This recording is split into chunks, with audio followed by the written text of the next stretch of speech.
ગુજરાતીઓને થેપલા વગર ના ચાલે અને થેપલાને છુંદા વગર ના ચાલે. એટલે કે આજે આપણે બનાવવાના છે ઇન્સ્ટન્ટ કેરીનો છુંદો, જે દરેક ગુજરાતીઓનો થેપલા સાથે ફેવરેટ બ્રેકફાસ્ટ હોય છે. તો ચાલો એકદમ રસીલો છુંદો કેવી રીતે બનાવવો એની રેસીપી સ્ટેપ બાય સ્ટેપ આપી છે, એના માપ સાથે બનાવવાના છે. હવે ઘણી જગ્યાએ જે કેરીનો છુંદો છે તે તોતાપુરી કેરી સાથે બનતો હોય છે, પણ આજે મેં બનાવ્યો છે રાજાપુરી કેરી સાથે, કેમ કે રાજાપુરી સાથે પણ કેરીનો છુંદો ખૂબ જ સ્વાદિષ્ટ લાગે છે. તમે છુંદો કઈ કેરીથી બનાવો છો તે જણાવજો. હવે એક રાજાપુરી કેરી એકદમ ગરગવાળી અને એકદમ કાચી લેવાની છે અને એને છીનીથી છીની લેવાનું છે. એકદમ સરસ રીતે નાનું છીન કે તમે મોટું છીન પાડી શકો છો. હવે છીન સરસ થઈ ગયું છે તૈયાર, તો હવે આપણે એક માપ લેવાનું છે. તમારે કોઈ પણ એક વાડકીનું માપ સેટ કરવાનું છે, એનાથી આપણે ખાંડનું પણ માપ લઈશું. હવે આગળ જે કપ લીધો છે, મેઝરિંગ કપ લીધો છે, તમે વાડકી પણ લઈ શકો છો. એમાં દબાવીને ભરી લેવાનું છે છીન. તો અહીં આગળ 2 કપ છે, પણ આખો બીજો કપ નથી ભરાયો, થોડોક અધૂરો છે. બસ એને આપણે જે કઢાઈ લીધી છે ડાયરેક્ટ એમાં જ લઈ લેવાનું છે. ત્યાર પછી એની અંદર આપણે હળદર અને મીઠું એડ કરવાનું છે. અડધી ચમચી જેટલી મેં આગળ હળદર એડ કરી છે અને અડધી ચમચી જેટલું મીઠું એડ કર્યું છે. બધું મિક્સ કરવાનું છે અને ઢાંકીને 10 મિનિટ જેવું આપણે રહેવા દેવાનું છે. એનું જે પાણી બનશે એ જ આપણે ચાસણીમાં યુઝ કરવાનું છે. એ સાથે જ પકવવાનું છે, એટલે મેં કઢાઈમાં જ લઈ લીધું છે. હવે ખાંડનું માપ, તો ખાંડ આપણે લેવાના છે 2 કપ જેટલી. તો અહીં આગળ જે વાડકીથી આપણે કેરીનું જે છીણ લીધું છે તે 2 કપના ઉપર મેં થોડી ખાંડ 1/4 કપ જેટલી એડ કરી છે. ટોટલ મેં વજનમાં 500 ગ્રામ જેટલી ખાંડ લીધી છે, કેમ કે જે કેરીનું વજન છે કાચી કેરીનું એ 450 ગ્રામ હતું. તમે જો 1 કિલો કેરી લો તો તમારે 1 કિલો ખાંડની ઉપર 250 ગ્રામ ખાંડ લેવાની છે. હવે 10 મિનિટ થઈ ગયું છે. બધી ખાંડ આની સાથે જ મિક્સ કરવાની છે. જો તમારે તડકા છાયાનો છુંદો બનાવવાનો હોય તો ખાંડ મિક્સ કરીને કપડું ઢાંકીને તમારે તાપમાં સવારે મૂકવાનો છે ને સાંજે લઈ લેવાનો છે, સાંજે મિક્સ કરવાનું છે. પણ હું ગેસ ઉપર મૂકી દીધો છે, કેમ કે મેં ઇન્સ્ટન્ટ બનાવું છું. જે કેરી છે તે આપણી ઓછી છે, એટલે આ છુંદો 10 જ મિનિટમાં બની જશે.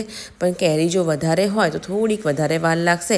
હવે જે ચાસણીનું પાણી છે તે થવા માંડ્યું છે, એટલે કે ખાંડ જે છે તે ઓગળવા માંડી છે. અહીં આગળ સરસ રીતે બબલ્સ આવવા માંડે અને એકદમ સરસ એક તારની ચાસણી થઈ જાય ત્યાં સુધીને તમારે પકવવાનું છે. આગળ બબલ્સ આવવા માંડ્યા છે એટલે આ ટાઈમે તમારે ચેક કરતું જવાનું છે. સરસ ચીકાશ આવી છે, પણ હજુ તાર નથી થયા, તમે જોઈ શકો છો. એટલે હજુ એને આપણે ગેસની આંચ એકદમ સ્લો કરી અને પકાવવાનું છે. લગભગ 2 થી 3 મિનિટ જેવું ઉપર થઈ ગયું છે, એટલે ટોટલ મેં એને 7 મિનિટ જેવું થવા દીધું છે. હજુ 2 મિનિટ જેવું થવા દેવાનું છે. સરસ બબલ્સ આવી ગયા છે, તમે જોઈ શકો છો, અને એનો કલર ચેન્જ થઈ ગયો છે. અત્યારે તમને એવું લાગશે કે આ પાણી જેવું છે, પણ આ એક તારની ચાસણી થવા માંડી છે, એટલે તરત જ તમારે ગેસ બંધ કરી દેવાનો છે અને ઠંડુ થશે એટલે એકદમ સરસ આપણો આ રસો છે તે થીક થઈ જશે. જો વધારે પકવશો તો ખાંડ જામી જશે અને છુંદો એકદમ કડક થઈ જશે. એટલે તમારે ખાસ ધ્યાન રાખવાનું છે કે તમારી એક તારની ચાસણી બનવી જોઈએ. તો અહીંયા આગળ આપણી એક તારની ચાસણી બને છે, તમે જોઈ શકો છો. તો સરસ આપણો આ છુંદો છે તે તૈયાર થઈ ગયો છે. નજીકથી પણ હું બતાવી દઉં. એટલે હવે હું ગેસને બંધ કરી દઈશ અને જે કેરી છે, છુંદો છે, છીણ એ પણ સરસ ટ્રાન્સફર થઈ ગયું છે. એટલે કે આપણો આ છુંદો તૈયાર થઈ ગયો છે.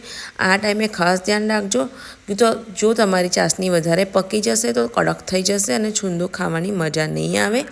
એટલે તમને એવું લાગે કે આ પાણી જેવું છે, પણ ચાસણી થઈ ગઈ છે.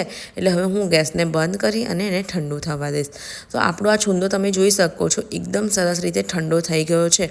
તો અહીંયા આગળ આપણે તજ અને અહીંયા આગળ લવિંગના 3 થી 4 ટુકડા એડ કરવાના છે. 1 થી 1.5 ચમચી જેટલું લાલ મરચું પાવડર એડ કરી અને સરસ મિક્સ કરવાનું છે. હવે તમારે છુંદાને કાચની બોટલમાં ભરીને આખું વરસ તમે સ્ટોર કરી શકો છો. જ્યારે પણ તમે છુંદો કાઢો તો તમારે એકદમ સરસ ચોખ્ખી ચમચી લેવાની છે, જેથી તમારો છુંદો ખરાબ નહીં થાય. તો તમે આ રીતે છુંદો બનાવશો તો તમારો છુંદો ખૂબ જ સ્વાદિષ્ટ બનશે, અને પહેલીવાર બનાવશો તો પણ તમને છુંદો બનાવતા આવડી જશે.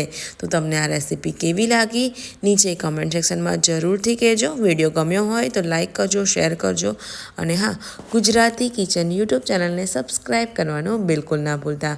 મળીશું આપણે આવા જ નવા વિડીયો સાથે. ત્યાં સુધીને આવજો.